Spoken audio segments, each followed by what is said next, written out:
থাকে। অনেক বেনামাজিকে নামাজের কথা বললে বলে, ভাই নামাজ না পড়লে কি হয়েছে, আমার ঈমান আছে। নাম আতর আলী, গায়ের থেকে দুর্গন্ধ আসে। নাম কি? আতর আলী, গায়ের থেকে আসে কি? দুর্গন্ধ।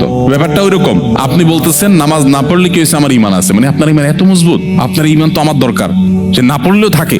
অথচ নবী করিম সাল্লাল্লাহু আলাইহি সাল্লাম কঠোর ভাবে বলেছেন, শক্ত ভাবে তিনি বলেছেন, আল ফারকু বাইনানা ওয়া বাইনাহুম তারকুস সালাহ। ঈমানদারের সাথে অমুসলিমের পার্থক্যই হলো মূলত নামাজ। এটা ঈমানদারকে পৃথক করে। অতএব কোনো অবস্থাতে এটা ছাড়া যেতে পারে না। আমি আপনাদেরকে উদাত্ত আহ্বান করতে চাই, আমাদের অনেক ভাইরা আছেন যারা বাসায় নামাজ পড়েন, কর্মস্থলে পড়েন না, অথবা পাঁচ ওয়াক্ত নামাজ পড়েন কিন্তু একটু ঝামেলা হলে তিনি নামাজ কাজা করেন। পৃথিবীর অনেক দেশে আমাদের অনেক ভাই বোনরা আছেন যারা আমাদের কাছে প্রশ্ন পাঠান, বলেন ভাই সকাল থেকে নিয়ে নামাজের সময় পাই না, তো আমি একসাথে ডিউটি শেষে বাসায় এসে যোহর আসর মাগরিব এশা একসাথে পড়ি। নামাজটা এরকম ছেলে খেলা নয়। আল্লাহ বলেছেন, ইন্না সালাতা কানাত আলাল মুমিনিনা কিতাবাম মাওকুতা, নির্দিষ্ট সময় নামাজ পড়াটাকে অপরিহার্য করা হয়েছে।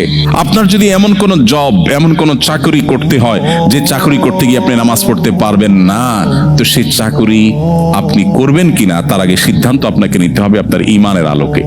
আপনাকে যদি আমি অফার করি যে আপনি একটি জব আপনার সামনে আছে, আপনি একটা চাকরি করবেন, সেখানে আপনি ডিউটি চলাকালীন সময়ে শুধু নিঃশ্বাসটা বন্ধ করে রাখতে হবে, স্যালারি পাবেন আপনি 1 বিলিয়ন, কেউ করবে এই চাকরি? কারণ স্যালারি তো পরের কথা, প্রথম দিনের কয়েক সেকেন্ডের পরেই তো আমি মারা যাব। তো 1 বিলিয়ন যদি আমি পাইও, এটা দিয়ে আমি কি করব?